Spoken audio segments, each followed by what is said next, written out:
ก็ดีใจมากๆเลยครับที่มีโอกาสได้มาคุยกับพี่โจนะครับแล้วก็บ้านที่เรามาดูวันนี้เนี่ยก็เป็นบ้านที่ดีไซน์โดย A49HD นะครับซึ่งต้องบอกว่าจริงๆผมเองก็อยากถ่ายบ้านของ A49HD มากๆแต่ว่ามีความเป็นบ้านที่ private มากๆค่อนข้างจะเป็นส่วนตัวนะครับซึ่งวันนี้ก็ถือว่าเป็นโอกาสดีมากต้องขอบคุณทางพี่โจนะครับขอบคุณเจ้าของบ้านแล้วก็ขอบคุณสปอนเซอร์ของเราด้วยซึ่งเดี๋ยวเราจะพูดถึงในลำดับถัดไปนะครับนี่ถือว่าเป็นหนึ่งในบ้านไซส์ใหญ่มากๆที่ผมเคยมาถ่ายก็เป็นแบบหลัก 2,000 กว่าตารางเมตรเลยนะฮะที่เราอยู่เนี่ยเป็นจังหวัดบุรีรัมย์นะครับแล้วก็ไซส์มีความพิเศษมากๆเพราะว่าด้านหลังเองจะติดกับแม่น้ำมูลเลยพี่โจมีการนำเอาบริบทโดยรอบเนี่ยมาคำนึงหรือว่าใช้ในการดีไซน์ยังไงบ้างคือบ้านหลังนี้เนี่ยเราจะใช้คีย์เวิร์ด3 คำนะครับคำแรกเลยเรื่องความเชื่อ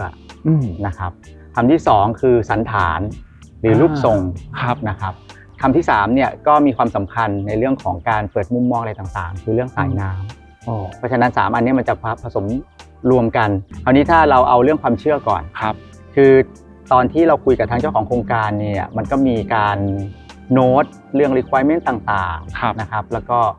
ก็ถามเรื่องไลฟ์สไตล์การใช้สอยอยู่เป็นยังไงมีไลฟ์สไตล์ตั้งแต่เช้าถึงกลางคืนเป็นยังไงบ้างครับแล้วเราก็มาสะดุดคำหนึ่งตรงที่บอกว่าถ้าวางอาคารเนี่ยอย่าวางชิดทางด้านแม่น้ำมากนะเพราะว่าเดี๋ยวจะไปใกล้เขาเรียกว่าบ่อของพญานาคบ่อซึ่งคุณแม่จะทำไว้สำหรับการบูชาพญานาคประกอบกับเราก็มีเรื่องของการรีเสิร์ชมาว่าคนบุรีรัมย์เนี่ยเขาจะนับถือสายน้ำนับถือพญานาคความเชื่อเรื่องพญานาคกับการพักอาศัยกับการทำธุรกิจเนี่ยเป็น positive เราก็เลย brainstorming กันในทีมดีไซเนอร์ว่าเอางี้ไหมเราลองในทางเลือกหนึ่งเนี่ยเราลอง explore เรื่องความเชื่อเนี่ยดูซิว่าเราจะเอามาเหมือนกับทดลองให้มันเกิดรูปแบบทางสถาปัตยกรรมอะไรได้บ้างนะครับก็ไปถูกใจเรื่องของ movementเรื่องของการเคลื่อนตัวการขดตัวของพญานาค2คือเลือกรูปพรรณสันฐานของตัวอาคารนะครับเราก็เลยแบ่งแยกจำแนกเรื่องของรูปแบบเนี่ยการใช้สอยเนี่ยเป็น3ส่วนก็คือส่วนที่เป็นส่วนหลักนะครับส่วนที่เป็นส่วนpublic แล้วก็มีส่วนที่เป็นส่วนบริการนะครับส่วนหลักเนี่ยเราก็เลยตั้งโจทย์กันว่าถ้าเป็นส่วนหัวของพญานาคเราอยากจะได้เป็นห้องนอนของเจ้าของบ้านซึ่งมันก็สอดคล้องกับการใช้สอยก็สอดคล้องกับเรื่องมีนิ่งความหมายส่วนกลางเนี่ยก็จะเป็นเรื่องของลำตัวแล้วก็ลักษณะของการขดตัวนะครับก็จะเป็นส่วนกลางทั้งหมดของบ้านเลยแล้วก็อันนี้เป็นที่มาของคอร์ดเฮาส์ก็คือบ้านที่มีคอร์ดอยู่ตรงกลางก็เหมือนการขดตัวของการเคลื่อนไหวของพญานาคนะครับแล้วก็ส่วนหางก็จะเป็นส่วนของบริการทั้งหมดที่เซอร์วิสซึ่งมีปริมาณพื้นที่ค่อนข้างเยอะมากเพราะว่านอกจากจะเซอร์วิสบ้านหลังนี้แล้วเนี่ยก็ยังเซอร์วิสตัวคอมมูนิตี้บ้านหลังอื่นของในโครงการด้วยซึ่งก็มีพื้นที่เยอะแล้วก็เลยให้เป็นส่วนหางนะครับเพราะฉะนั้นวันนี้เราจะโฟกัส3คำนี้เป็นหลักนะครับจริงๆถ้าเกิดว่ามองดูทางฝั่งนี้เนี่ยตำแหน่งที่เรายืนอยู่เนี่ยก็จะเป็นพื้นที่ส่วนหัวเลยใช่ไหมครับพี่โจใช่แล้วก็ผมเห็นว่าอาคารนี่มันจะมีส่วนที่มันลาดเอียงมาเหมือนกันใช่ซึ่งมันก็พอจะบอกได้ว่าเหมือนเป็นหัวที่ลาดมาแล้วก็ขดไปส่วนหางจะอยู่ทิศโน้นใช่ครับคือถ้าง่ายๆเลยเนี่ยทางด้านขวามือเนี่ยอันนี้จะเป็นเขาเรียกเป็นส่วนแรกของส่วนหัวที่จะเหมือนกับทวิสต์ตัวขึ้นไปแล้วก็ไปเกิดมีตัวส่วนหัวที่แท้จริงคือห้องนอนของเจ้าของโครงการซึ่งอยู่ด้านหลังใช่ครับแล้วก็ข้อดีอีกอันนึงก็คือว่าอันนี้เราคุยกับทางวิศวกรมันจะเป็นการใช้โครงสร้างที่เรียกว่ายื่นในระยะยาวก็เป็นห้องนอนห้องหนึ่งนะครับแล้วก็ห้องนอนตัวนี้ก็จะแปลงร่างหรือ transform เป็น drop off คือแทนที่เราจะทำไปตัว canopy ที่ยื่นเหมือนทั่วๆไปเราก็ใช้ห้องนอน1ห้องเนี่ยมาเป็นที่เทียบรถแล้วก็มีหลังคาคลุมด้วยนะครับแล้วก็เตรียมพร้อมที่จะตวัดขึ้นไปเป็นส่วนหัวที่เป็นห้องนอนกับส่วนสตูดิโอของทางเจ้าของโครงการที่เป็นไฮไลท์ที่จะเห็นแม่น้ำมูลเยอะที่สุดเป็นแบบ panoramic view ให้พี่โจพูดถึงเรื่องของวัสดุที่เลือกใช้บริเวณฟาซาดอีกสักนิดนึงได้ไหมครับก่อนที่จะเข้าด้านในคือเรียนว่าพอบ้านหลังนี้เนี่ยถูกออกแบบด้วยไดอะแกรมที่เราเรียกว่าส่วนหัวส่วนกลางแล้วก็ส่วนหางเนี่ยเพราะฉะนั้นการเลือกใช้วัสดุเนี่ยก็จะเป็นวัสดุที่มีไดอะแกรมที่สอดคล้องกับ3ส่วนนี้อย่างชัดเจนส่วนที่เป็นคอนกรีตหรือเป็นปูนเนี่ยที่เป็นสีขาวเนี่ยก็คือส่วนหัวทั้งหมดนะครับก็จะใช้เส้นสายที่ต่อเนื่องกันนะครับส่วนที่เป็นตัวกลางเนี่ยมันจะเป็นการผสมกันระหว่าง2ส่วนก็คือส่วนไม้แล้วก็ส่วนหิน2ส่วนที่เป็นส่วนที่ใช้บ่อยๆในพื้นที่ส่วนกลางห้องนั่งเล่นอะไรต่างๆเนี่ยเราก็จะใช้แมททีเรียลตัวนี้พอเข้ามาเนี่ยช็อตแรกก็จะเป็นช็อตที่มารับด้วย drop off ที่เป็น ลักษณะแคนติลีเวอร์หรือการยื่นยาวนะครับแล้วก็มีเส้นเฉียงนะครับซึ่งเส้นเฉียงเนี่ยแหละจะเป็นที่มาของลักษณะไดนามิกของการออกแบบบ้านหลังนี้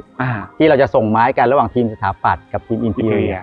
สังเกตดูข้างในเนี่ยจะมีเส้นสายที่มีลักษณะที่เป็นไดนามิกได้ครับงั้นเดี๋ยวให้พี่โจพาเข้าไปดูเชิญเลยครับเชิญเลยครับ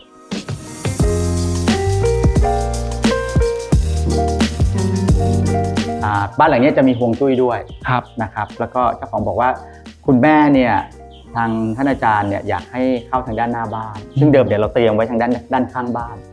เป็นทางลาดที่สบายเลยเผื่อคุณแม่ใช้รถเข็นอะไรต่างๆเข้าบ้านได้ทางนี้แต่ปรากฏว่าทำไปทำมาเนี่ยทางสินแสบอกว่าอยากให้เข้าหน้าบ้านเลยแสงแรกของวันเนี่ยตรงกับประตูทางเข้าอันนี้คือด้านทิศตะวันออกเลยใช่นะครับซึ่งพอแสงแรกมาเนี่ยก็เหมือนกับปลุกพลังทุกคนก็จะดูสดชื่นทางด้านทิศตะวันออกแล้วก็อย่างที่บอกก็คือว่าถ้าเป็นคุณแม่ของเจ้าของบ้านเนี่ยก็อยากให้เข้าตรงนี้ก็จะเป็นการประกอบร่างกันระหว่างบันไดที่เป็นบันไดปกติกับตัวทางลาดสองข้างนะครับแล้วก็ตรงที่เป็นหินเนี่ยก็จะมีไฟสำหรับในเวลากลางคืนก็จะค่อนข้างปลอดภัยนะครับมีแสงมีอะไรเรียบร้อยนะครับแล้วก็ทางเข้าเนี่ยเราก็เน้นหรือเราอยากเซเลบรตเฉลิมฉลองการเข้าเนี่ยเราก็จะใช้แมททีเรียลที่เป็นไฮไลท์สำคัญนะครับก็คือไลม์สโตนสีครีมตัวเนี้ยนะครับเราก็เลือกแล้วก็เราก็คัสตอมแพทเทิร์นพิเศษสำหรับบ้านนี้โดยเฉพาะนะครับอยากให้มันมีลักษณะที่ไดนามิกแต่ยังคงความเอเลแกนซ์หรือความสง่างามอยู่ครับแต่อย่างแพทเทิร์นนี่มันไม่ได้พยายามจะสื่อถึงอย่างลำตัวที่เป็นแบบเกร็ดของพญานาคอะไรอย่างนี้ไหมครับก็มีเรื่องของมีนิ่งอยู่ส่วนหนึ่งบ้าง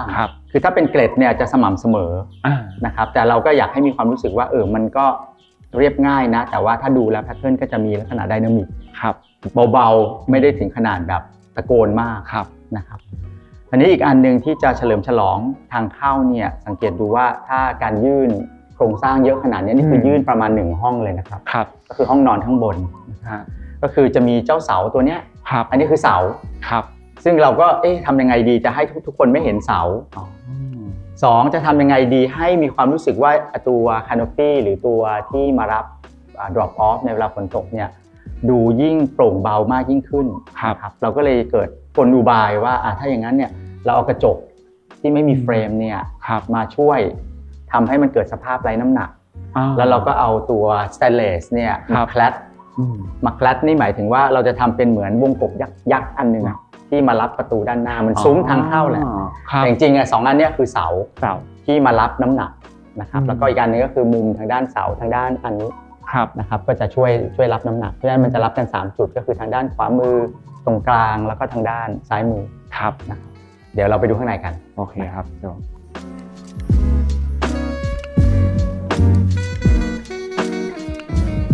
อันนี้เราผ่านเข้าประตูหลักของบ้านมาแล้วนะครับอันนี้ที่เรายืนอยู่ตรงนี้เราจะเรียกว่าเป็นโถงทางเข้าของบ้านโถงทางเข้าหลักเลยไอ้ดีไซน์อินทิเกรชันเนี่ยที่มันอินทิเกรตกันระหว่างภายในภายนอกเนี่ยมันก็จะเริ่มมาเล่าเรื่องต่อแมททีเรียลเดียวกันแพทเทิร์นเดียวกันอินทีเรียเขาก็เอามาปรุงรสชาติใหม่นิดนึงทำในลักษณะให้มีลูกเล่นมากขึ้นก็จะมีการใช้ lighting design กลางวันก็จะเงียบๆหน่อยพอกลางคืนหรือเราอยากจะเปิดไฟเนี่ยเขาก็จะแสดงตัวออกมาอีกรูปแบบนึงมันก็จะไดนามิกมากขึ้นนะครับสังเกตดูเรื่องของการยุบยื่นให้มีลักษณะเส้นเฉียงมีเรื่องของการถอยหน้าถอยหลังต่างๆเนี่ยก็จะทำให้ space ตัวนี้มันเริ่มไดนามิกมากขึ้นนะครับบางส่วนก็มีโปร่งแสงมีอะไรใช่มีโปร่งแสงมีแพทเทิร์นอะไรต่างๆแล้วก็มีพวกอาร์ตพีซที่ทางเจ้าของโครงการเขาสะสมรวมถึงเจ้าไฮไลท์ของเราอันนี้คือเป็นเขาเรียกว่าเฟอร์นิเจอร์ลอยตัวที่คัสตอมเองนะครับใช้เส้นสายไดนามิกของการเคลื่อนตัวของพญานาคเนี่ยมา transform หรือแปลงร่างให้เป็นที่นั่งนะครับอันนี้ก็เป็นที่รับแขกได้ส่วนหนึ่งสำหรับคนที่ทางเจ้าของบ้านอยากให้รอที่หน้าบ้านก็สามารถใช้ฟังก์ชันตรงนี้นั่งได้เราก็จะมีช่องต่างๆที่ให้เจ้าของได้โชว์นะครับไม่ว่าจะเป็นสิ่งศักดิ์สิทธิ์ไม่ว่าจะเป็นงานศิลปะต่างๆก็เหมือนกับมาเป็นโถงต้อนรับทีนี้พอเราเดินมาตรงนี้เนี่ยจะเห็นว่ามันมีทางแยก2ทางนะครับแล้วก็เหมือนผมเริ่มจะเห็นคอร์ดยาร์ดตรงกลางนะอยากให้พี่โจพูดถึงแปลนหรือว่าโซนนิ่งโดยรวมนิดนึงนะครับข้อดีของการออกแบบที่ใช้คอร์ดมาเป็นตัวแบ่งเนี่ยเราจะสามารถจะแบ่งได้เป็นหน้าเป็นหลังนะครับโดยใช้คอร์ดอยู่ตรงกลางคราวนี้เราก็เลยแบ่งว่าถ้าด้านหน้าเนี่ยก็คือส่วน Public ก็ ก็คือเวลาแขกใช้แขกเข้ามาที่ไม่ได้สนิทเนี่ยเราจะรับรองข้างหน้าอยู่แค่โซนนี้เลยนะใช่โซนที่ทางด้านซ้ายมือที่เราคุยกันเนี่ย ครับก็ด้านหลังนี่คือให้รอตรงนี้แล้วถ้าสนิทอีกนิดนึงก็กระชับความสัมพันธ์หน่อยก็จะเข้าไปในโซนห้องถัดไปก็จะเป็นห้องซ้อมดนตรีที่อาจจะมีเพื่อนๆมาเอนจอยกันก็อยู่ห้องลำดับแรกถัดไปอีกหน่อยนี่คือไฮไลท์ที่เราเห็นเป็นกล่องไม้ที่เรามองจากข้างนอกเข้ามาที่มีเปิดบานได้อันนี้ก็แบบใช้วัสดุเดียวกันเลยคือเป็นไม้แล้วก็แพทเทิร์นพิเศษเนี่ยเข้ามาถึงข้างในเลยนะครับแล้วข้างในก็จะเป็นโฮมเธียเตอร์มีบาร์แต่ถ้าเราหันมาทางด้านขวามืออันนี้จะเงียบๆหน่อยแล้วเราก็จะใช้ตัวเขาเรียกว่าตัวทางลาดเนี่ยเนื่องจากมีผู้สูงอายุอยู่เราจะแบ่งบ้านเป็น2เลเวลที่เรายืนอยู่เนี่ยเราเรียกว่า lower level หรือระดับชั้น1ที่เป็นระดับล่างนะครับพอเราอัพขึ้นไปปุ๊บเนี่ยจะเป็นระดับบนอันนี้จะเริ่มเข้าสู่โซน private เราจะใช้ทางลาดเนี่ยเป็นการเปลี่ยนความรู้สึกว่าอันนี้จะเข้าเขตที่เป็น private แล้วนะเป็นความเป็นส่วนตัวแล้วนะใครที่บุกเข้าไปข้างในเนี่ยจะมีความลังเลนิดนึงว่าทำไมถึงต้องเปลี่ยนระดับด้วยนะหรือเราควรจะอยู่ตรงนี้ก่อนไหมมันก็จะใช้ตัวรูปแบบของ architecture เนี่ยเป็นตัวสื่อสารนะครับทางด้านขวามือทั้งหมดที่แลมอัพขึ้นไปเนี่ยก็จะเป็นที่พักของคุณแม่ก็จะมีห้องคุณแม่ห้องผู้ติดตามห้องผู้ดูแลก็คือทางด้านขวามือทั้งหมดนะครับงั้นเดี๋ยวเราเดินไปทางพื้นที่ส่วนนี้ก่อนแล้วกันนะครับที่มีความเป็น public หน่อยใช่เลยครับพี่โจพาเดินไปครับ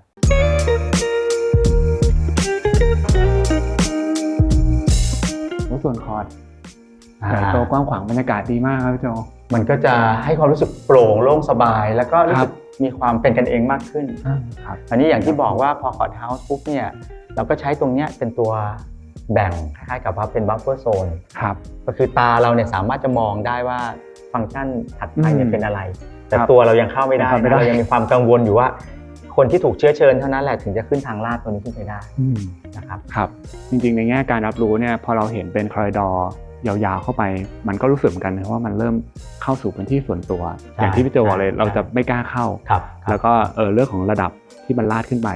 ซึ่งตรงนี้ผมรู้สึกเหมือนกันว่ามันก็เห็นความเป็นเหมือนตัวพญานาคที่มันขดมันมีเรื่องของระดับที่มันค่อยๆไล่ขึ้นไปด้วยถ้าให้พี่โจพูดถึงเรื่องของแลนด์สเคปตรงนี้นิดนึงได้ไหมครับก็จะเห็นว่าต่ออย่างตัวกระบะเนี่ยมันก็มีเส้นสายที่โค้งเหมือนกันนะฮะถ้าเราคุยถึงเรื่องทีมออกแบบเนี่ยทาง A49 HD เราจะดูเรื่องของงานสถาปัตย์งานอินทีเรียนะครับคราวนี้เราก็ส่งไม้ต่อให้ทาง L49 หรือ Landscape 49เราก็ให้คอนเซปต์เข้าไปว่าโอเคสตอรี่เทลลิ่งของบ้านหลังเนี้ยมันเป็นมูฟเมนต์ของพญานาคทาง Landscape เขาก็เอาตัวเนี้ยไปเล่าเรื่องต่อก็จะมีเส้นสายของตัวกระบะของขอบของซอฟต์สเคปต่างๆแม้กระทั่งการเลือกเฟอร์นิเจอร์เอาท์ดอร์นะครับมันก็จะมีเส้นสายที่แบบมีการเคลื่อนตัวมีฟอร์มของไดนามิกฟอร์มอะไรต่างๆนะครับมันก็ทำให้สตอรี่มันเป็นเรื่องเดียวกันมากยิ่งขึ้นแล้วเราก็บอกทางแลนด์สเคปว่าขอต้นไม้ที่เป็นแบบฟอร์มพระเอกเนี่ยสักต้นหนึ่งแล้วก็ข้างล่างเนี่ยเราอยากให้มีลักษณะของไม้พุ่มนะครับที่อาจจะไม่ได้ใช่สวนที่เป็นกราฟิกฟอร์มอยากจะให้มันดูรีแลกซ์หน่อยแล้วก็ให้ดูมีลักษณะพันไม้ที่สูงๆต่ำๆแล้วก็มีโวลุ่มที่มันต่างกันเพื่อให้เกิดลักษณะที่เป็นไดนามิกมากขึ้นครับจากตรงนี้เดี๋ยวให้พี่โจพาเดินเข้าไปดูด้านในตรงนี้ต่อได้เลยครับถ้าง่ายๆคือตรงนี้เราเหมือนเติมอากาศเป็นปอดของบ้านด้วยให้แสงธรรมชาติเข้าและสังเกตว่าทุกห้องเนี่ยจะสามารถจะเขาเรียกว่า cross view cross ventilation จะเห็นสวนภายนอกนะครับแล้วก็จะเห็นสวนภายในนะครับแล้วก็แต่ละที่ก็จะเดินมาคอริดอร์เนี่ยดูยาวนะแต่ไม่ค่อยน่าเบื่อเพราะมันก็จะมีแวะใต้ทีมีคอร์ดมาช่วยทำเบรกทำให้มันดูไม่ดูเป็นคอริดอร์ที่ยาวนะครับเดินแป๊บอ้าวถึงแล้วเหรอแล้วนะครับตอนนี้เราก็มาถึงส่วนไฮไลท์ของเราอีกอันนึงที่เป็นส่วนที่เราเรียกว่าเราพยายามจะ explore หรือทดลองเนี่ยโดยเอา main circulation ของบ้านซึ่งก็คือบันไดหลักของบ้านเนี่ยแหละมาเป็นตัวเล่าเรื่องตอนนี้บ้านทั่วๆไปเนี่ยอาจจะมีการเลือกเอาบันไดหลักเนี่ยไปอยู่ภายในอยู่ในจุดสำคัญนะครับแต่หลังเนี้ยเนื่องจากว่าตัว main concept ค่อนข้างชัดเจนนะครับแล้วก็มันเป็นการเชื่อมโยงคีย์เวิร์ด2อันก็คือเรื่องของความเชื่อก็คือเรื่องพญานาคนะครับแล้วก็เรื่องของสันฐานทำยังไงเราจะให้มีการเคลื่อนตัวจากชั้น1ไปที่ชั้น2เนี่ยและยังคงไดอะแกรมหรือลักษณะแบบนี้อยู่เราก็เลยลอง explore หรือทดลองดูว่าเรานึกในใจว่าถ้าเราเอาบันไดหลักของบ้านเนี่ยออกมาอยู่ภ ภายนอกเลยแล้วเราก็โชว์เรื่องของการเปลี่ยนระดับจากชั้น1ไปที่ชั้น2เนี่ยให้มันสอดคล้องกับไดอะแกรม movement ของพญานาคก็น่าจะเป็นอันที่มีคาแรคเตอร์พิเศษจริงๆสำหรับบ้านหลังนี้นะครับแล้วก็เหมือนกับเป็นจุดขายเป็นจุดที่เป็นซิกเนเจอร์หลักนะครับอยากให้พี่โจลงดีเทลเกี่ยวกับเรื่องของวัสดุแล้วก็ดีไซน์ของบันไดเพิ่มเติมนิดนึงได้ไหมครับคือก่อนอื่นต้องบอกว่าพอเราเริ่มออกแบบปุ๊บเนี่ยถึงแม้เราจะเอาบันไดชิดไว้ตัวด้านนอกของอาคารก็ตามนะครับแต่ว่าถ้าสังเกตคอร์ดเล็กอันนั้นเป็นคอร์ดใหญ่นี่เราเรียกว่าคอร์ดเล็กก็เป็นกุศโลบายอันนึงหรือเป็นเทคนิคอันนึงที่เราอยากให้เจ้าบันไดตัวเนี้ยเป็นเหมือน freestanding sculpture ที่ไม่แตะอยู่กับตัวอาคารเลยเพราะฉะนั้นเวลาเราเดินขึ้นไปเนี่ยเราจะรู้สึกค่อนข้างโปร่งโล่งสบายเพราะถ้าลองนึกในแง่กลับกันว่าเราเอาเจ้าบันไดเนี่ยเข้าไปชิดกับผนังมันก็จะได้รูปลักษณ์ด้านนอกเท่านั้นแต่เนี้ยเราอยากให้ได้รูปลักษณ์ด้านนอกแล้วเราอยากให้ได้ space แล้วเราอยากให้รู้สึกว่าการเคลื่อนตัวจากชั้น1ขึ้นไปชั้น2เนี่ยเป็นลักษณะเหมือน freestanding คือแบบเป็นอิสระนะครับเราก็เลยใช้ตัวคอร์ดตัวเล็กๆเนี่ยมาช่วยซึ่งผลลัพธ์ก็ดีเพราะว่าเวลาแสงเงาตกกระทบบนผนังหินเนี่ยมันก็จะมีลักษณะที่เปลี่ยนไปตลอดเวลานะครับแล้วมันก็จะให้การเดินขึ้นบันไดเนี่ยค่อนข้างรื่นรมย์อย่างที่บอกก็คือคอริดอร์ไม่เหนื่อยเพราะเรามีแสงมีคอร์ดมีการเปลี่ยนแมททีเรียลพอเดินมาปุ๊บเราก็จะใช้ลักษณะที่ขึ้นบันไดก็ไม่เหนื่อยแล้วก็ผนังหินก็เล่าเรื่องตัวของเขาเองครับตะกี้ที่คอร์ดกลางเนี่ยก็จะเป็นหินปูนของชั้นอีกรูปแบบหนึ่งก็จะให้แสงที่เป็นเงาไม้ผสมกับผนังหินนะครับแต่คราวนี้อันนี้จะไม่มีต้นไม้ละมันจะเป็นเหมือนกราฟิกคอร์ดอันนี้จะได้การเล่นแสงอย่างเขาเรียกว่าเพียวลักษณะแสงเงาที่ตกกระทบจะไม่มีเงาพุ่มไม้มารบกวนเลยนะครับก็เป็นอีกรูปแบบหนึ่งนะครับจริงๆอยากถามพี่โจเหมือนกันว่าการที่เราจะเลือกว่าบางตำแหน่งควรจะเป็นวัสดุอะไรบางตำแหน่งควรจะเป็นมีต้นไม้หรือไม่มีต้นไม้เนี่ยสิ่งเหล่านี้มันจะมีแนวคิดมาจากยังไงครับสมมติว่าถ้าเกิดน้องๆที่เขาเรียนอยู่เนี่ยเพราะว่าจริงๆวัสดุที่พี่โจเลือกใช้ในแต่ละส่วนจริงๆก็มีไม่มาก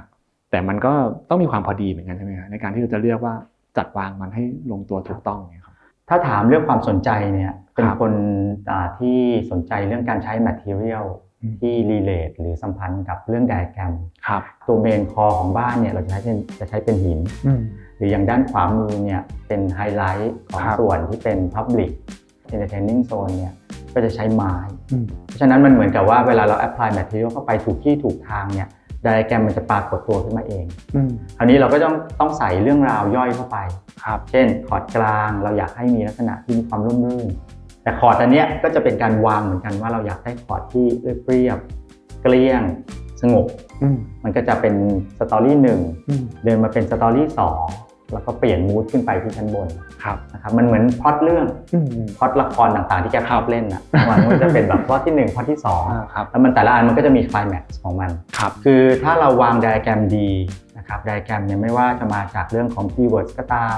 เรื่องของคอนเซปต์ที่ดีฟมากๆก็ตามหรือแม้แต่การใช้สอยที่เป็นไลฟ์สไตล์พิเศษของทางโอนเนอร์ก็ตามเนี่ยถ้าเราวางถูกในตำแหน่งที่เหมาะสมแล้วเนี่ยการเปลี่ยน material หรือการ apply เนี่ยมันจะแสดงออกอย่างชัดเจน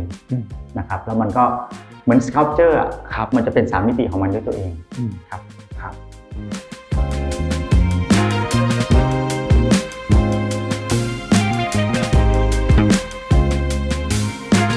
ตอนนี้พี่โจก็พา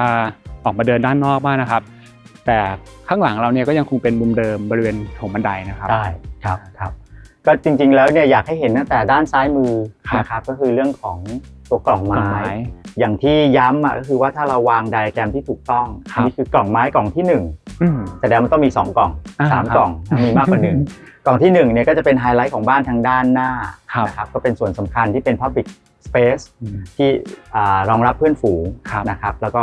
เราจะใช้ตัวสกินหรือตัวไดอะแกรมเนี่ยอย่างที่บอกก็คือว่าจะเป็นไม้ทั้งหมด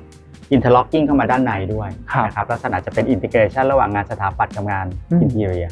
จะเห็นว่ามันแบบต่อเนื่องเข้ามาเสียบทะลุเข้ามาเลยเอากล่องตัวนี้ปุ๊บเสียบเข้ามาเลยนะครับแต่ตัวด้านหน้านี่ก็ยังยื่นอยู่ให้มันมีมิติเรื่องแสงเงานะครับอันนี้อีกการหนึ่งที่ไฮไลท์มากๆเลยคือเจ้าบันไดเวลาเรามองด้านนอกเนี่ยมันจะเป็นการเคลื่อนตัวนะครับเหมือนเลื้อยเราเลื้อยจากชั้น1แล้วก็ขึ้นไปชั้น2นะครับถ้าดูจากเป็นไดอะแกรมเนี่ยมันจะเป็นลักษณะปุ๊บแล้วก็ม้วนขึ้นไป ก็จะโชว์ให้เห็นถึงขั้นบันไดที่เป็นไม้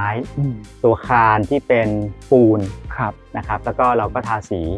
ก็จะเป็นระนาบที่ขนานกันขึ้นไปด้านบนอันนี้ก็จะเป็นอันหนึ่งที่เห็นจากภายนอกได้อย่างชัดเจน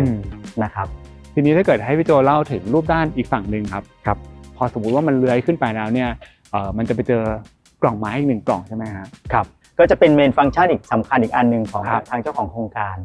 นะครับตรงนั้นเป็นส่วนของก็จะเป็นส่วนห้อง living ของครอบครัวที่เป็นส่วนตัวในระดับชั้น2แล้วก็เป็นห้องนอนของเจ้าของบ้านนะครับอะไรที่เราวางไว้แต่เดี๋ยวทุกคนจะไปเจอส่วนหัวที่เป็นหัวแท้ๆของพญานาคซึ่งก็เป็นส่วนห้องนอนแล้วก็ส่วนห้องสตูดิโอทำงานนะครับบริเวณตรงนี้ครับก็จะเห็นว่าเป็นอีก1ทางเข้านะครับซึ่งเป็นทางเข้ารองที่พอขับเข้าไปเนี่ยจะเจอกับส่วนของซุปเปอร์คาร์การาจด้วยใช่ไหมครับคือบ้านหลังนี้เนี่ยจะมีทางเข้าอยู่2ส่วนตะกี้ที่เราไปออนทัวร์มาเนี่ยจะเป็นทางเข้าหลักอันนั้นจะมีที่จอดรถอยู่แล้วก็มีทางลาดสำหรับวีลแชร์นะครับอันนี้จะเข้าถึงได้โดยสะดวกครับจากทางหน้าบ้านอันนี้เป็นอันที่เจ้าของบ้านใช้บ่อยจะเป็นทางเข้าที่2เรียกว่าทางเข้ารองก็จะมีถนนมาแล้วก็จะมีที่จอดรถครับพอที่จอดรถปุ๊บเนี่ยก็จะสามารถจะแจกไปที่ส่วนบริการได้และนอกจากนั้นเนี่ยจะมีฟังก์ชันพิเศษก็คือ Garage Life Living เจ้าของบ้านเป็นคนชอบเรื่องของรถเรื่องของซุปเปอร์คาร์นะครับแล้วก็เจ้าของบ้านก็เข้าบ้านจากซุปเปอร์คาร์ได้เลยตัวแกลเลอรี่ได้เลยครับซึ่งมันก็จะเข้าไปเจอส่วน living dining อันนั้นเริ่มเป็นส่วน private ของเจ้าของแล้วซึ่งก็จะต่างจากส่วนด้านหน้านะครับ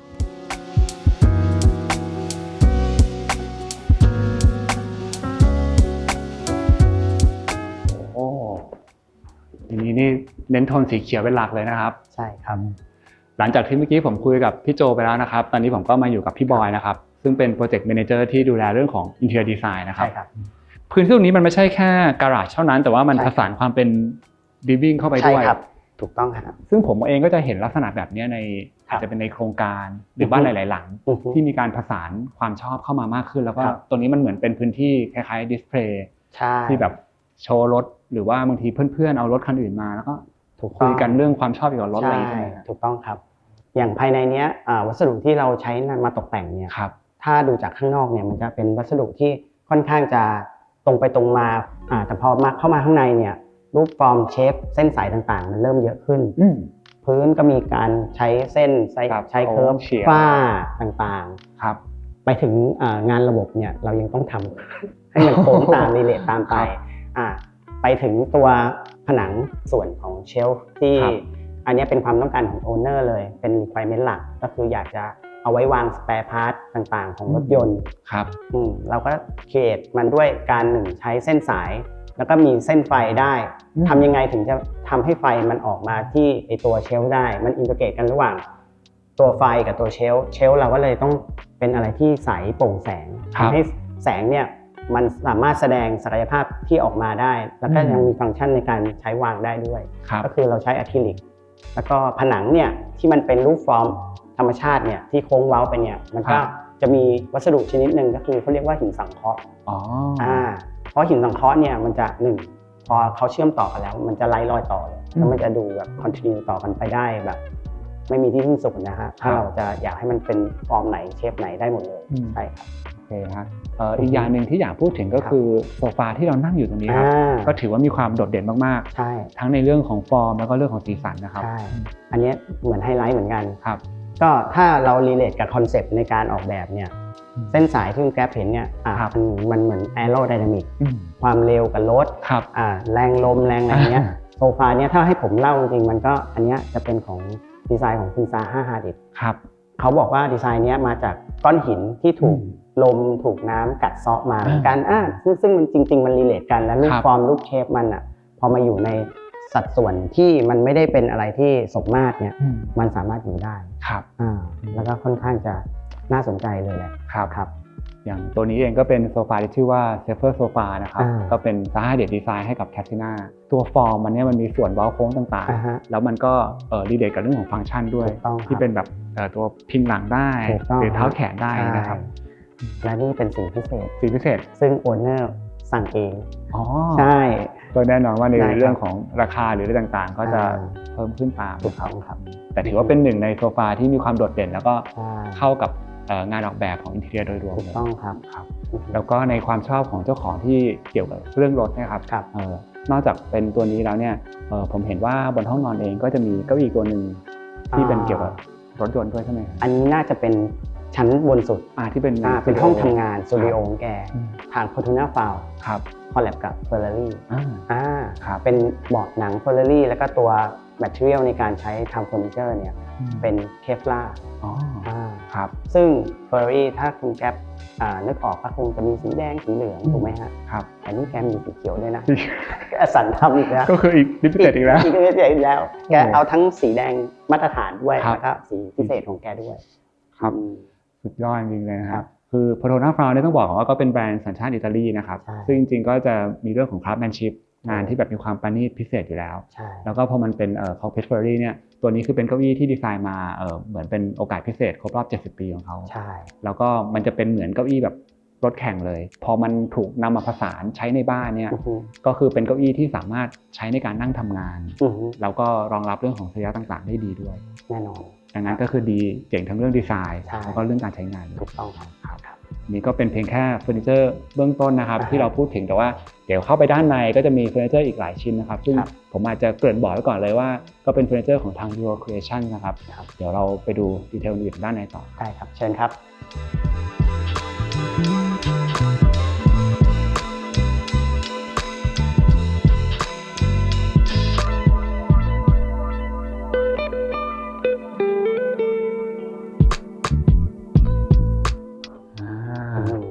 ตอนนี้คือเราก็เดินเข้ามาส่วนของ Common Area แล้วนะครับใช่ครับก็จะเป็นพื้นที่ private คือเมื่อกี้ตอนที่ผมอยู่กับพี่โจครับผมจะเดินตรงคอริดอร์ฝั่งโน้นถูกต้องแล้วก็มองผ่านคอร์ดมาเห็นพื้นที่ตรงนี้นะครับต้องครับจริงๆพื้นที่ส่วนนี้ก็จะเป็นส่วนกลางของบ้านเลยเป็น Common Area ก็คือจะมีฟังก์ชันตัว Pantry แล้วก็ตัว Dining แล้วก็ตัวส่วน Common Living มันสามารถใช้activity ทั้งคอร์ดภายในแล้วก็เชื่อมโยงกับภายนอกด้วยที่เป็นกึ่งสระว่ายน้ำมีสระว่ายน้ำมีวิวมีสวนต่างๆสามารถใช้ interactive เดินออกไปได้ทั้งสองมุมเลยชื่นชมธรรมชาติได้เต็มที่ครับเดี๋ยวตรงนี้ให้พี่บอยพาเดินดูนะครับก็ถ้าคุณแก๊ปสังเกตเนี่ยพื้นที่ตรงนี้มันจะแบ่งเป็นdouble volume แล้วก็จะมีส่วนของที่เป็นความสูง standard ของชั้น1ดับเบิลรูมอันนี้สูงประมาณสักเท่าไหร่อันนี้สูงประมาณสัก9 เมตรนะโอ้ใช่ครับแล้วก็พื้นที่ส่วนนี้เองเนี่ยฝ้าจะไม่ได้สูงเท่าเพราะว่าด้านบนมีฟังก์ชันของ Family Room สปีดเป็นอีกฟังก์ชันหนึ่งของชั้น2ครับแต่ส่วนเนี้ยเราใช้เป็นวอลลุ่มใหญ่เลยของส่วนของ Living ครับโซนเนี้ยจะถูกเลือกเป็นโซฟาครึ่งวงกลมเทิร์นหมุนนิดหน่อยเพื่อจะปรับเลเยอร์ต่างๆได้โดยแบบถ้าคุณแก๊ปเคยเห็นโซฟาที่มันจะเป็นตัว L หรือตัว U ทั่วไปเนี่ยเวลาเราหมุนเวลาอะไรอย่างเงี้ยมันอาจจะไม่ flexible เท่าไหร่อันเนี้ยและอย่างพอเวลาพี่น้องหรือคนในครอบครัวนั่งคุยกันอ่ะมันจะเห็นหน้าเห็นตากันได้มากกว่าเป็นการหันหน้าเข้าหาถูกต้องฮะศูนย์กลางต่างๆนะครับพอโซฟาเราได้ครึ่งวงกลมแล้วสิ่งที่ตามมาโต๊ะกลาง coffee table เนี่ยเราก็เอาเชฟฟอร์มให้มันรีเลทกันไปใช่รวมถึงพรมด้วยจริงๆก็จะสามารถรับรู้ได้อีกครั้งหนึ่งตอนที่เราอยู่ด้านบนแล้วมองลงมานะครับมองจากแปลนเนี่ยมันจะเห็นเป็นเชฟวงกลมที่รีเลทกันหมดเลยครับครับและอีกตัวหนึ่งที่น่าสนใจของโซนนี้ก็คือตัวเฟอร์นิเจอร์ตัวนี้ครับไอตัวอาร์มแชร์ทิวลิปสีสดใสเลยอันนี้และอีกอย่างในการเลือกเฟอร์นิเจอร์เนี่ยพอเวลาเรามีดับเบิลวอลลุ่มถ้าพนักเตี้ยเนี่ยมันจะดูดอกจริงๆเราไม่ได้เลือกมาเฉพาะแค่ว่ารูปทรงมันดูแบบแปลกตาหรือว่ามีความน่าสนใจนะเราพูดถึง proportion ด้วยในการที่จะวางในสเปซต่างๆแล้วถ้าเราเงยหน้าไป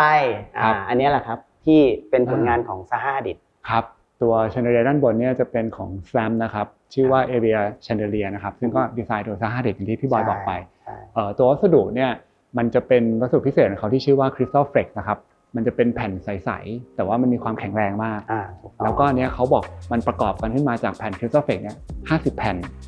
ก็จะเห็นว่าฟอร์มมันแตกต่างกันความสูงแตกต่างกันก็เกิดเชฟฟอร์มที่น่าสนใจแล้วก็อย่างที่เรารู้กันคือมันจะมีคำหนึ่งที่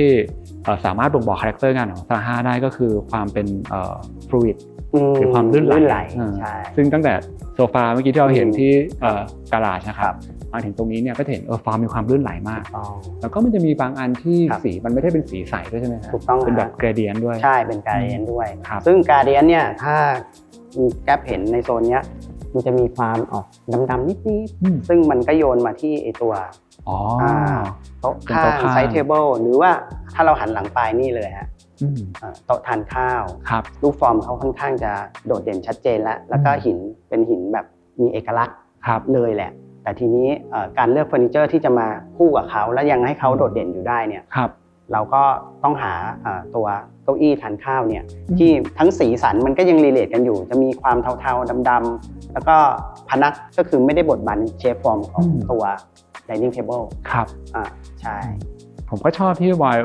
เลือกให้พนักมันแบบโปร่งมองทะลุได้หน่อยครับทำให้แบบเฟอร์นิเจอร์แต่ตัวมันเหมือนไม่ได้แข่งกันหรือว่าไม่บังกันนะฮะเฟอร์นิเจอร์หลายชิ้นที่เราพูดถึงไปนะครับทั้งที่ออกแบบโดยซาฮา ดิดแล้วก็ดีไซเนอร์ท่านอื่นๆที่ใช้ในบ้านหลังนี้เนี่ยนะครับก็จะเป็นของ Euro Creations เกือบ 90% เลยนะครับพี่บอยถ้าเกิดว่าใครสนใจนะครับผมก็จะขึ้นคอนแทคไว้ให้ที่หน้าจอรวมถึงที่ description ใต้คลิปนะครับแล้วก็ไม่ได้มีเพียงแค่พื้นที่การาจกับส่วนของ Common Area เท่านั้นเดี๋ยวขึ้นไปด้านบนก็จะมีอีกหลายตัวเลยนะครับก็เราไปดูกันครับ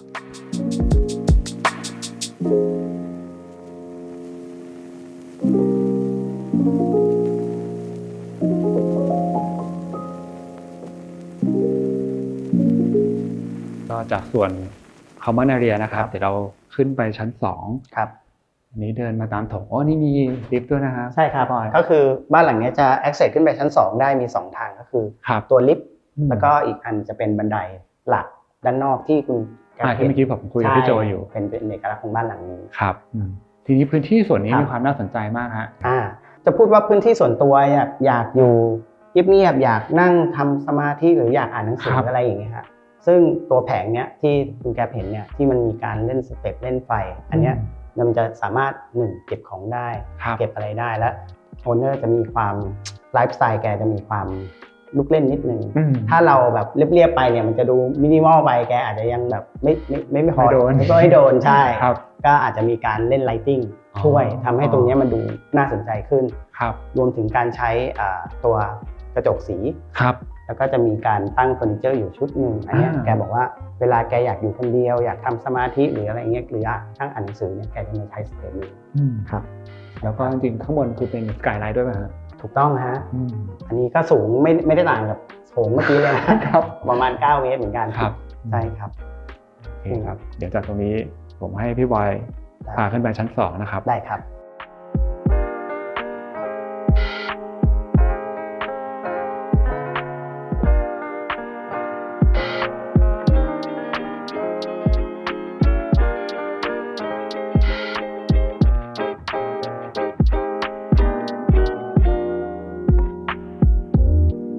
ตอนนี้ขึ้นมาชั้น2แล้วนะครับก็มาคุยกับพี่แอนบ้างนะครับพี่แอนเป็น Head of Interior Architect นะครับบนพื้นที่ชั้น2เนี่ยแบ่งเป็นห้องอะไรบ้างครับพี่แอนชั้น2หลักๆพอเราขึ้นจากบันไดมาเนี่ยเราก็จะมาเจอห้อง Family Living ก่อนค่ะใช้สำหรับพักผ่อนเหมือนกับว่าหลังจากกลับจากบ้านแล้วก็ดูหนังดูทีวีก่อนที่จะเข้าห้องนอนอะไรเงี้ยนะคะค่ะห้องนี้เมื่อกี้ผมจะเห็นตั้งแต่ตอนอยู่ Living แล้วนะครับเป็นส่วนของ Double Room ที่เรามองขึ้นมาแอบเห็นนิดหน่อยนะครับห้องนี้เองจริงๆเราจะมองเห็นวิวของแม่น้ำมูลเหมือนกันอาจจะมีส่วนของฟาสาดที่พรางตาเล็กน้อยนะครับค่ะแล้วก็มีเนี่ยค่ะเราก็ออกแบบบาร์จริงๆมันเป็นบาร์เหมือนนั่งดริงก์อะไรนิดหน่อยนะคะตามเจ้าของบ้านที่อยากได้แล้วก็ทำให้รู้สึกว่ามันโปร่งใสเพื่อที่จะได้ไม่บังวิวครับก็ไลติ้งด้านบนนี่จริงๆก็สามารถจะแบบปรับซีนมีลูกเล่นได้เปลี่ยนสีได้ใช่ค่ะเดี๋ยวเราลองเดินดูต่อครับจริงๆโถงทางเดินจะเห็นว่ากว้างมากๆเลยนะครับแล้วก็นอกจากจะเห็นวิวแม่น้ำมูลแล้วจริงๆเราสามารถเห็นวิวของขอดกลางด้วยใช่ค่ะแล้วก็ตรงนี้จะเป็นพื้นที่ส่วนที่สามารถเชื่อมโยงลงไปด้านล่างชั้น1ครับก็จะมีปฏิสัมพันธ์กับคนที่อยู่ตรงโซนลิฟวิ่งด้านล่างได้ด้วยนะครับแล้วก็ส่วนของผนังทีวีด้านหลังตรงนี้ฮะที่เป็นผนังสูงนี่ตรงนี้ก็มีดีไซน์ที่น่าสนใจฮะมันจะมีความแบบยุบยืดนะฮะค่ะคืออันนี้เป็นความชอบของทางเจ้าของบ้านนะคะแกชอบอะไรที่ดูมีดีไซน์ที่ไม่ธรรมดานะคะก็คือแทนที่จะดีไซน์เป็นผนังเรียบแกก็อยากให้ผนังเนี่ยมันมีความไดนามิกนิดนึงนะคะแล้วก็เหมือนอย่างเดิมคือซ่อนไฟเป็นคนที่อาจจะอยากเห็นการซ่อนไฟแล้วก็พอเวลาเปิดไฟแล้วมันยิ่งเห็นเชฟของการยุบยื่นชัดเจนขึ้นโอเคเดี๋ยวจากตรงนี้ให้พี่แอนพาเข้าไปดูห้องนอนหลักหรือว่าจะไปกันเลยค่ะ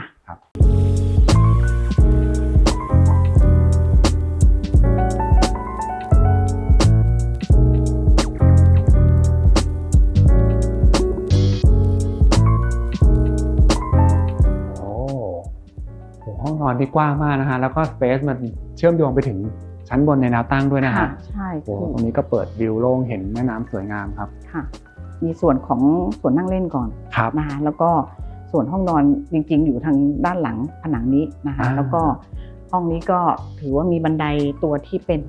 สไปรัลเนี่ยเป็นตัวจุดเชื่อมระหว่างชั้นนี้กับชั้นบนนะคะซึ่งชั้นบนเป็นชั้นลอยซึ่งเป็นห้องทำงานแหละค่ะแต่เป็นห้องทำงานที่เปิดโล่งค่ะซึ่งชั้นบนก็คือจะเข้าได้จากแค่ห้องนอนอย่างเดียวเท่านั้นเลยเป็นพื้นที่ของห้องนอนอย่างเดียวเลยนะครับเจ้าของบ้านเองเนี่ยชอบในเรื่องของเส้นสายที่ไดนามิกใช่ไหมคะแล้วก็ห้องนี้คือเน้นเลยว่าไม่ขอมีผนังตรง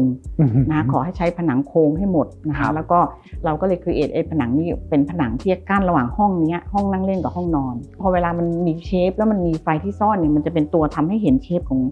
ผนังเนี่ยชัดขึ้นดีไซน์ของบันไดจริงๆก็เป็นพระเอกของห้องนี้นะคะเพราะว่าก็ตั้งใจให้มันเป็น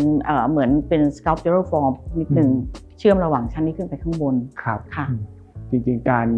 โค้งของบันไดเนี่ยมันไม่ได้เป็นแบบสไปรัลโค้งธรรมดาเหมือนบ้านอื่นมันก็จะวนกับปกติอันนี้เหมือนพอโค้งไปแล้วมีแบบ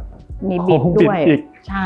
ครับค่ะแล้วก็ยังคงมีการซ่อนไฟอย่างที่พี่แอนบอกนะครับตามราวจับหรือว่าตามลูกนั่งลูกนอนนี่ครับซึ่งแน่นอนว่าพอตอนกลางคืนเราก็จะใช่ยิ่งเห็นชัดอีกอารมณ์บรรยากาศอีกอารมณ์นึงใช่ค่ะแล้วเนี่ยมันลิงก์ขึ้นไปข้างบนเนี่ยข้างบนก็จะถือว่าถ้าเราดูตรงฝ้าเพดานข้างบนเนี่ยมันก็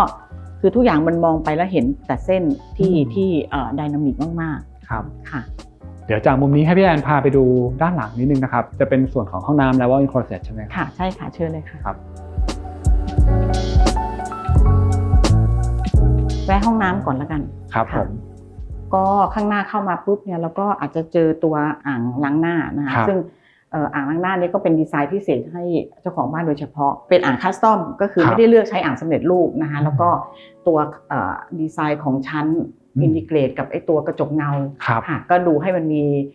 ความพิเศษครับค่ะตรงนี้ก็จะเดินดิกแบบโฉบเฉี่ยวเป็นเส้นแบบเฉียงน้ำคมนะครับค่ะแล้วก็ตัวห้องน้ำเองก็เล่นสีเลยอันนี้แบบคราวนี้คือสีเขียววัสดุคือเป็นหินสังเคราะห์ใช่ค่ะเพราะว่ามันจะต้องบิดด้วยที่นั่งมันก็จะต้องบิดเป็นเชฟด้วยนะคะโอเคครับแล้วก็มาถึงส่วนของบาร์ทับตรงนี้นะครับก็คือจริงๆตรงเนี้ยมันเหมือนกับเราครีเอทไอ้ตัวสเปซนี่คือเป็นวงกลมเลยนะคะก็คือเหมือนตัวเนี้ยแบบอยู่ข้างในห้องน้ำอีกทีนึงนะคะแล้วก็เลือกที่จะวางอ่างเป็นแบบเป็นฟรีสแตนดิ้งที่เป็นตัวแบบเป็นพระเอกของห้องเนี้ยนะคะแล้วก็ตรงฝ้าแล้วก็เลยแบบถ้าไม่งั้นฝ้าเรียบๆก็คงไม่มีอะไรน่าสนใจก็เลยครีเอทตัวฝ้าเนี่ยให้มันมีความย้อยลงมาแล้วก็เราซ่อนไอ้ตัวเรนชาวเวอร์ไว้ข้างในครับก็คือพอเปิดปุ๊บน้ำก็จะไหลลงมากลางอ่างเลยใช่ก็โพสิชันให้ตรงกลางอ่างเลยนะคะจริงๆถ้ามองเป็นเรื่องเฟรมภาพนี่เวลาถ่ายมาน้ำลงมาก็คือจะตรงกลางนะครับแล้วก็ผนังโดยรอบอย่างที่พี่แอนบอกมันโค้งรับกันหมดเลยค่ะแล้วก็ผนังนี่ก็เลยเลือกใช้ไม้ก็คงเป็นส่วนหนึ่งที่เราพยายามจะคอนทินิวใช้ไปรอบๆในเรื่องของการดีไซน์นะคะค่ะเพียงแต่ว่าเปลี่ยนแพทเทิร์นเมื่อกี้จะสังเกตว่าในห้องนอนนี้เราใช้แพทเทิร์นไม้ทีจะเป็นซี่ๆเล็กๆนะครับพอมาห้องนี้เราก็เปลี่ยนแพทเทิร์นใหม่มีการแรนดอมอะไรอย่างเงี้ยค่ะแล้วก็ส่วนนี้เมื่อกี้เราเห็นว่ามีชาวเวอร์แล้วตรงนี้เหมือนจะมีอีก1ชาวเวอร์เหรอครับใช่จริงๆตรงนี้เป็น outdoor shower ค่ะใช้บ้างในบางโอกาสแล้วก็ตัวไอ้ outdoor ตัวนี้มันก็เป็นตัวเปิดแสงให้เข้ามาในห้องน้ำด้วยนะเพราะว่าถ้าเกิดเราปิดหมดห้องนี้มันจะมืดค่ะแล้วก็เนี่ยแบบกระจกเองเนี่ยสังเกตโค้งนะคะอันนี้เป็นกระจกโค้งวันนี้เก๋มากครับโค้งตามไอ้ตัวผนังเพื่อที่จะครีเอทให้มันเป็นแบบเชฟวงกลมจริงๆครับค่ะโอเคครับเดี๋ยวจากตรงนี้ให้พี่แอนพาไปดูส่วนของ walk-in closet จริงๆแล้วมันมีประตูที่สามารถเปิดเชื่อมกันได้แต่ว่าเดี๋ยวเราเดินเข้าจากทางฝั่งนี้ได้ค่ะ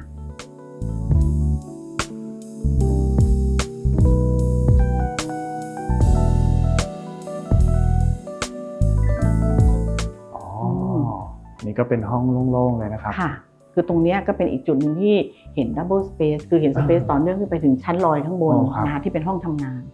นี่จุดที่น่าสนใจคือเฟอร์นิเจอร์2ชิ้นนี้ครับพี่แอนมีกระซิบบอกผมว่าเหมือนตั้งใจเลือกให้เป็นแบบพิสแอนเธอใช่ไหมใช่ก็คือหมายถึงว่าตัวหนึ่งเป็นฮีสตัวหนึ่งเป็นเฮอร์นะคะก็จริงๆตรงส่วนอื่นก็ทำให้เรียบเอาไว้เน้นที่ตัวเฟอร์นิเจอร์มากกว่าก็คือให้มันมีไอเดียเรื่องเล่าของเฟอร์นิเจอร์นิดนึงค่ะก็ผมอาจจะลงดีเทลนิดนึงนะครับสำหรับตัวนี้เองเนี่ย ก็จะเป็นของบูกาตินะครับอันนี้ก็เป็นฮิสสำหรับของคุณผู้ชายนะครับ ใช่ ซึ่งบูกาติเองเนี่ยจริงๆก็เป็นแบรนด์ที่เขาผลิตรถยนต์แบบพรีเมียมหรือเฟอร์นิเจอร์พรีเมียมอยู่แล้ววัสดุที่เราเห็นอันนี้เนี่ยมันจะเป็นคาร์บอนไฟเบอร์นะครับแล้วก็สีเนี่ยจะเป็นสีบลูรอยัลครับเขาบอกว่ามันเป็นลักษณะสีเหมือนแบบท้องฟ้ายามค่ำคืนครับก็ดีไซน์สวยงามเลยครับเป็นแบบเหมือนแผ่นเดียวที่โค้งดัดต่อมาแล้วก็ส่วนที่นั่งมันจะเป็นหนังสีน้ำตาลนะครับก็ดูตัดกันสวยงามแล้วก็งานค่อนข้างเนียบเลยนะครับส่วนตัวนี้เป็นเฮอร์ของคุณผู้หญิงบ้างนะครับชื่อว่า Liquid Graphite นะครับก็จะเป็นของทาง David Gill นะครับอันนี้ดีไซน์โดย Zaha Hadid ลักษณะฟอร์มมันจะเขาอยากให้ดูเหมือนกับเป็นน้ำแข็งครับวัสดุจะเป็นเรซินอะคริลิกใสเมื่อกี้ผมเองมีลองนั่งเหมือนกันเพราะตอนแรกผมก็สงสัยว่าพอมันเป็นเรซินเป็นอะคริลิกมันดูมีความแข็งเหมือนจะนั่งไม่สบายแต่ว่าเขาบอกว่าตัวนี้มันคิดเรื่องของสรีระเออร์โกนอมิกมาดีมากๆนะครับแล้วก็พอนั่งไปเนี่ยมันจะมีส่วนที่มันแบบเว้ารับกับเคิร์ฟการนั่งการนั่งเราดีทีเดียวครับก็สวยงามทีเดียวเลยนะครับแล้วก็อย่างที่พี่แอนบอกพอวางไว้อยู่เนี่ยจริงๆพยายามทำให้อินเทอร์โดยรอบเรียบๆให้เฟอร์นิเจอร์โดดเด่นขึ้นมาให้เด่นใช่ค่ะโอเคครับเดี๋ยวตอนนี้ให้พี่แอนพาไปดูด้านบนได้ค่ะ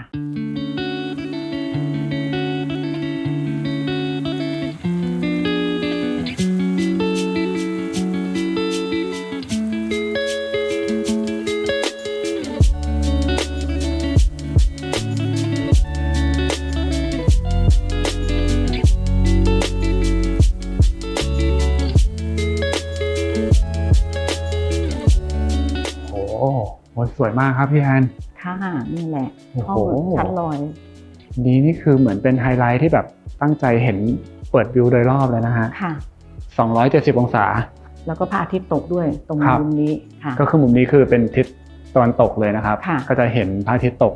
ใช่แล้วก็ด้วยความที่โลเคชั่นคืออยู่ติดแม่น้ำมูลเลยนะฮะแล้วเหมือนมันอยู่บริเวณคล้ายๆเป็นโค้งน้ำพอดีนะครับใช่ค่ะคือพอกลางคืนนี่มันจะเหมือนกล่องลอยๆเลยเพราะเราจะเห็นไฟเฉพาะตรงบริเวณห้องนี้โดยเฉพาะครับเท่าที่มีคุยกับพี่โจมาครับพี่โจก็บอกว่าไดอะแกรมของบ้านหลังนี้เนี่ยมันจะเป็นลักษณะเหมือนเป็นพญานาคที่แบบว่าขดขึ้นมาใช่ไหมครับแล้วก็บริเวณชั้น3ตรงนี้เนี่ยก็จะเหมือนเป็นหัวพญานาคผมก็ต้องถือว่าเป็นไฮไลท์มุมนึงของบ้านเลยนะครับใช่ค่ะแล้วเรื่องของฟังก์ชันก็คือตอนแรกถูกคิดมาอยู่แล้วไหมครับว่าจะแบ่งเป็นมีมุมนั่งเล่นมองวิวแล้วก็มีเป็นมุมทำงานด้วยใช่ไหมใช่ก็จริงๆมุมนี้ก็คือเหมือนนั่งเทควิวนะคะค่ะแล้วก็จริงๆมีทีวีด้วยแต่ทีวีเองเนี่ยเราก็ไม่เลือกที่จะตั้งเป็นทีวีแบบมองบางวิวนะอันนี้ก็คือเป็นโรลอัพทีวีที่แบบเหมือนจะใช้ก็ให้มันเขาจะยกขึ้นมาเป็นมอเตอร์ไรส์ค่ะแล้วก็มีมุมทำงานนิดหน่อยค่ะทีนี้มาพูดถึงชุดเฟอร์นิเจอร์ที่เรานั่งอยู่ตรงนี้นะครับตรงเนี้ยอาจจะเป็นโจทย์มาเลยว่าโอนเนอร์เองเนี่ยโดยเฉพาะภรรยาของเจ้าของบ้านเนี่ยชื่นชอบในสีพาสเทลก็เลยเลือกเฟอร์นิเจอร์ที่มีโทนพาสเทลตั้งแต่ข้างล่างแล้วล่ะนะคะแล้วก็พยายามมิกซ์ให้สีเนี่ยไม่ได้ซ้ำกันนะคะแล้วก็ตัวนี้ก็เป็นตัวที่แบบเจ้าของบ้านชอบมากเป็นม่วงพาสเทลที่ไม่ค่อยมีเฟอร์นิเจอร์ที่ทำอะไรสีนี้ค่ะ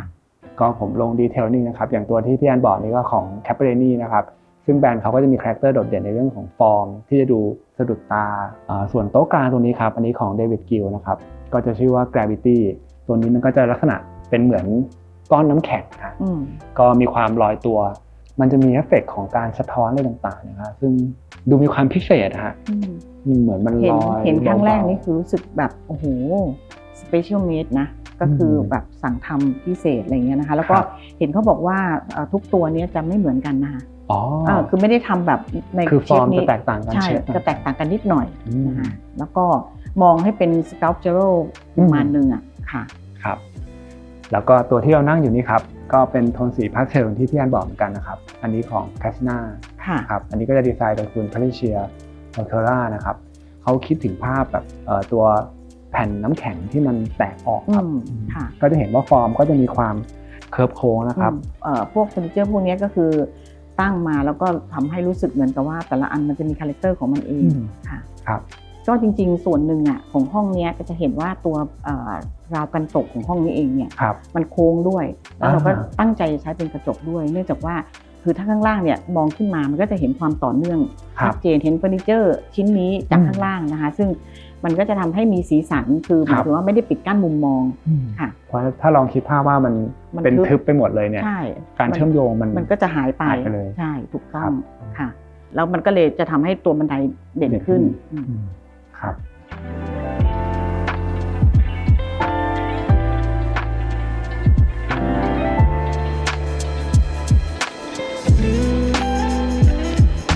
หลังจากที่ได้ดูบ้านครบทั้งหมดแล้วนะครับก็ได้คุยกับพี่บอยพี่แอนแล้วด้วยตอนนี้ก็กลับมาอยู่กับพี่โจอีกครั้งหนึ่งนะครับแล้วก็เรามาอยู่ที่มุมสระว่ายน้ำตรงนี้ซึ่งก็จะมองเห็นวิวของแม่น้ำมูลกว้างๆเลยนะครับก็เป็นอีกหนึ่งมุมที่สวยงามมากๆนะครับคราวนี้ก็เลยอยากจะเล่าให้ฟังอีกคีย์เวิร์ดอันหนึ่งที่สำคัญมากสำหรับการออกแบบในโซนทางด้านนี้นะครับก็คือการใช้แม่น้ำมูลนะครับเป็นพระเอกในการเปิดมุมมองจะเห็นในลักษณะที่เป็นเส้นทะแยงแล้วก็ในเวลาต่างๆเนี่ยถ้าสังเกตดูเวลาที่เรายืนอยู่ตรงนี้เนี่ยอันนี้ต้องบอกว่าเป็นทิศตะวันตกครับ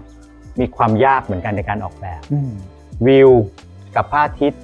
นะครับก็จะไม่ค่อยลงรอยกันพระอาทิตย์ก็จะตกความร้อนก็จะเข้าตาเราก็จะหลีแต่วิวก็สวยๆนะครับอันนี้ก็เป็นอีกด้านหนึ่งที่ยากอันนี้เราก็ต้องเลือกแต่ว่าเราให้ priority เป็นวิวนะครับแล้วก็ช่วงที่พระอาทิตย์ตกเนี่ยเรื่องของปริมาณแสงจะน้อยลงจะโรแมนติกมากนะครับจะมีแสงของสีของฟ้าที่ไม่เหมือนกันเลยจะอมสีส้มสีม่วง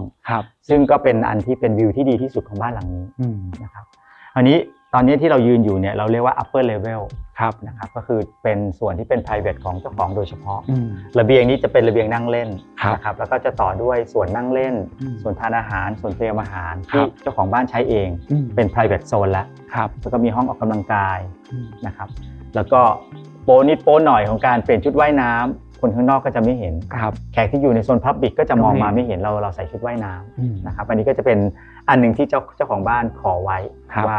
ส่วนสระว่ายน้ำส่วนออกกำลังกายเนี่ยขอเป็นส่วนตัวจริงๆนะครับคราวนี้ถ้าพูดถึงเรื่องสายน้ำซึ่งเป็นคีย์เวิร์ดสำคัญของเราอีกอันนึงเนี่ยคือคนบุรีรัมย์จะเชื่อว่าพญานาคเนี่ยอยู่ในแม่น้ำมูลนะครับก็เป็นที่อาศัยของพญานาคแล้วก็แม่น้ำก็คือการแปลความหมายคือแหล่งที่อุดมสมบูรณ์นะครับเพราะฉะนั้นน้ำเราที่เป็นสิ่งที่เราสร้างขึ้นใหม่คือสระว่ายน้ำนะครับตัวขอบเราก็จะออกแบบให้เป็น Infinity Edge นะครับถ้าเรามองด้วยสายตาเนี่ยผิวน้ำกับสายน้ำเนี่ยก็ยังมีความต่อเนื่องกันอยู่ดีจริงๆคือถ้าเกิดเราอยู่ในน้ำจริงระดับมันจะใช่เราพยายามจะให้ต่อเนื่องกันครับทีนี้ในช่วงท้ายครับผมก็อยากถามพี่โจเพื่อเหมือนกับว่าเป็นความรู้ให้กับน้องๆหรือคนที่สนใจด้านงานดีไซน์ด้วยครับผมรู้สึกว่าสิ่งหนึ่งที่มันน่าสนใจมากเลยคือแนวคิดของพี่โจที่เราไล่มาตั้งแต่คอนเซ็ปต์มาจนถึงคีย์เวิร์ดที่พี่โจบอกว่าไดอะแกรมที่มันต้องชัดเจนครับจริงๆแล้วเราฟังแบบนี้รู้สึกเหมือนง่ายฮะแต่ผมก็ย้อนกลับไปตอนที่ผมเรียนอยู่โหจริงๆการที่เราจะประคับประคองมันมาได้เนี่ยมันยากมากหลายๆครั้งมันก็เปะปะไปแล้วเราอาจจะลืมไปแล้วด้วยว่าไอ้คอนเซ็ปต์ที่เราวางไว้ตอนแรกเนี่ยมันยังคงเหลืออยู่แหละแต่มันเหลือแบบเราเองก็ไม่แบบจริงใจมากๆที่จะบอกมันได้ว่ามันถูก develop มาอย่างชัดเจนจริงๆนะครับก็อยากให้พี่โจเล่าถึงลักษณะของเป็น thinking process หรือ design process นี่ว่าควรจะมีวิธีการคิดยังไงครับคือต้องย้อนความก่อนว่าคือตอนนี้ทำหน้าที่เป็นสถาปนิกนะครับแล้วก็อีกบทบาทหนึ่งคือเป็นอาจารย์สอนหนังสือคือถ้าเปรียบเทียบง่ายๆเนี่ยที่สอนหนังสือนิสิตเนี่ยจะบอกนิสิตเสมอว่าเหมือนเวลาเราเล่นเกมกันนะครับเราก็จะมีการเขาเรียกว่าวิ่งแล้วก็แบกไอ้ตัวถังน้ำนะครับถังน้ำเนี่ยมันก็เหมือนกับว่าคอนเซปต์เริ่มต้นเราเนี่ยน้ำจะเต็มถังเลยคราวนี้พอเราเริ่มวิ่งก็คือเริ่มออกแบบไปเริ่มทำรายละเอียดเรื่องการใช้สอยเริ่มเจอวิศวกรเริ่มเจอเจ้าของบ้านเนี่ยน้ำในถังเนี่ยเราจะเหลืออยู่เท่าไหร่บางทีน้ำในถังเนี่ยเหลือก็จี๊ดเดียวก็แสดงว่าคอนเซปต์เราเนี่ยหล่นหกไปตามปลายทางเราจะหอบหิ้วแบกถังน้ำเนี่ยให้ไปถึงปลายทางโดยที่น้ำเหลือได้เยอะที่สุดเนี่ยทำอย่างไรนะครับอันแรกเลยถ้าเป็นเทคนิคง่ายๆก็คือว่าคุณต้องเชื่อมั่นว่ามันมีความเป็นไปได้อะไรก็ตามมีความเป็นไปได้อย่าคิดว่าอันนี้ไม่ดีอันนี้ไม่ใช่นะครับอย่างยกตัวอย่างบ้านหลังเนี้ยแนวความคิดเรื่องพญานาคเนี่ยบางคนก็เป็นแบบงมงายหรือเปล่าลวงโลกหรือเปล่านะครับแต่ในทางกลับกันเนี่ยถ้าเรามองในแง่ positive เราคิดว่าบ้านหลังเนี้ยถ้าเราใช้เมนคอนเซ็ปต์เป็นเรื่องของ movement ของพญานาคเนี่ยน่าจะได้โซลูชันที่ไม่เหมือนคนอื่นและที่สำคัญคือมันเหมาะกับเซตติ้งเหมาะกับที่บุรีรัมย์จริงๆนะครับแต่คราวนี้แปลงยังไงไม่ให้มันดูโฉงฉางสำคัญที่สุดคือพี่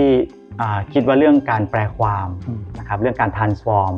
นะครับเราจะหยิบเอาสาระสำคัญของสิ่งที่เรามั่นใจสิ่งที่เราเชื่อแล้วก็ไดอะแกรมต่างๆเอามาใช้ยังไงนะครับแต่เราอย่าไปหยิบสเปซสปะอย่าไปเอาจุด point เล็กๆมาทำให้มันดูขยายความแบบดราม่ามากๆอย่างเงี้ยคือเราต้องหยิบจุดสำคัญจุดใหญ่นะครับแล้วก็ที่สำคัญคือเราต้องสร้างความเชื่อมั่นให้กับทางเจ้าของโครงการว่ามันมีความ success จริงๆถ้าเรา develop มาในทางนี้เหมือนเราตั้งชื่อบ้านหลังนี้ตั้งแต่เราเสนอคอนเซปต์ว่าบ้านนาคาซึ่งทางเจ้าของบ้านเขาก็เซอร์ไพรส์แล้วเขาก็แฮปปี้มากๆที่มันสามารถเอาสิ่งที่เขาเชื่อสิ่งที่เขาบูชาเนี่ยมาแปลงร่างเป็นสิ่งที่เขาอยู่อาศัยได้นะครับดังนั้นก็อยากจะฝากทั้งนักศึกษาสถาปนิกรุ่นใหม่หรือใครก็ตามเนี่ยคือถ้าเรามั่นใจแล้วเราคิดว่าเราสามารถจะหยิบคอนเซปต์หรือคีย์เวิร์ดก็คือตั้งชื่อให้เขานะครับหรือหยิบจุดเด่นมาเนี่ยคือตอนแรกๆนี่มันอาจจะฝืดๆหน่อยอย่าไปท้อถอยคือเราต้องมั่นใจครับแล้วถ้าเราคิดว่ามันเป็นวิธีที่น่าสนใจเป็นวิธีที่สามารถสร้างคาแรคเตอร์พิเศษให้กับโครงการของเราได้keep going แล้วก็พยายามจะอย่าหยุดบางคนได้แล้วครึ่งทางแล้วหยุดอย่าผ่อนนะครับก็อยากจะฝากไว้ว่าให้ทุกคนนึกถึงเกมวิ่งแบกถังน้ำทำยังไงถังน้ำเราจะได้แบบมีน้ำเต็มไปจนถึงปลายทางหย่อนไปสักนิดนึงก็ยังดีแต่พยายามอย่าท้อถอยให้มันเหลือแบบก้นถังอย่างเงี้ยจริงๆที่ฟังดูผมคิดว่าหนึ่งคีย์เวิร์ดที่เมื่อกี้พี่โจบอกคือเรื่องตอนที่เราจะ transform หรือแปลความอันนี้จริงๆต้องอาศัยประสบการณ์เยอะมากเหมือนกันนะครับเพราะสมมุติว่าถ้าเกิดเราพูดถึงพญานาคขึ้นมาผมเชื่อว่าหลายๆคนเองก็อาจจะคิดถึงมันในเหมือนกับว่าคิดเลเยอร์เดียวหรือคิดหยิบเอาอะไรง่ายๆที่เราเห็นภายนอกมาก่อนแต่จริงๆแล้วสุดท้ายมันสามารถกระจายเป็นอย่างอื่นเยอะแยะมากอย่างพี่โจเองหยิบเรื่อง movement เรื่องต่างๆแล้วผมว่าพอมันพูดถึงเรื่อง circulation เรื่องต่างๆมัน fit in แล้วมันดูกลมดูลงตัวมากๆเลยนะครับซึ่งอันนี้เชื่อว่าต้องอาศัยประสบการณ์มากๆแล้วก็ต้องเก็บเกี่ยวไปเรื่อยๆก็ทีมพี่ว่าทีมสำคัญที่สุดนะครับคือถ้าทุกคนเห็นภาพเดียวกันทุกคน explore เรื่องเดียวกันอยากทดลองงานที่มันมี key concept เดียวกันเนี่ยทุกคนก็จะมีไอเดียออกมาพลั่งพลูคราวนี้เราในฐานะหัวหน้าทีมเราก็จะจากประสบการณ์เราจะหยิบเราไม่ได้เอามาทั้งหมดเพราะฉะนั้นจะหยิบอันไหนที่มันเป็นครีมจริงๆอันนี้สำคัญที่สุดแล้วพอหยิบครีมแต่ละอันมาเนี่ยจุดเด่นแต่ละอันมาเนี่ยมายำรวมกันทำไงจะไม่ให้มันสเปซสปะไม่ให้มันดูจับฉ่ายเพราะฉะนั้นก็สกิลเรื่องการออกแบบสกิลเรื่องงานศิลปะนะครับสกิลเรื่องการรีเสิร์ชอันนี้พี่จะย้ำว่ารีเสิร์ชทั้งในแง่การใช้สอยของเจ้าของบ้านไลฟ์สไตล์ใหม่ๆแล้วก็ยิ่งบ้านที่มี2 generation เนี่ยมันจะมีความย้อนแย้งกันอยู่อันนี้จะต้องบริหารจัดการให้ลงตัวให้ได้ซึ่งนี้ก็จะเป็นประสบการณ์อันหนึ่งที่ต้องเอามาเสริมกันนะครับเพื่อให้ได้โซลูชันอย่างที่เรายืนอยู่ตรงนี้สายน้ำทั้งบรรยากาศต่างๆความเชื่อแล้วก็สุดท้ายมันเป็นรูปพรรณสันฐานที่เราคิดว่าเป็นโซลูชันที่เราภาคภูมิใจครับ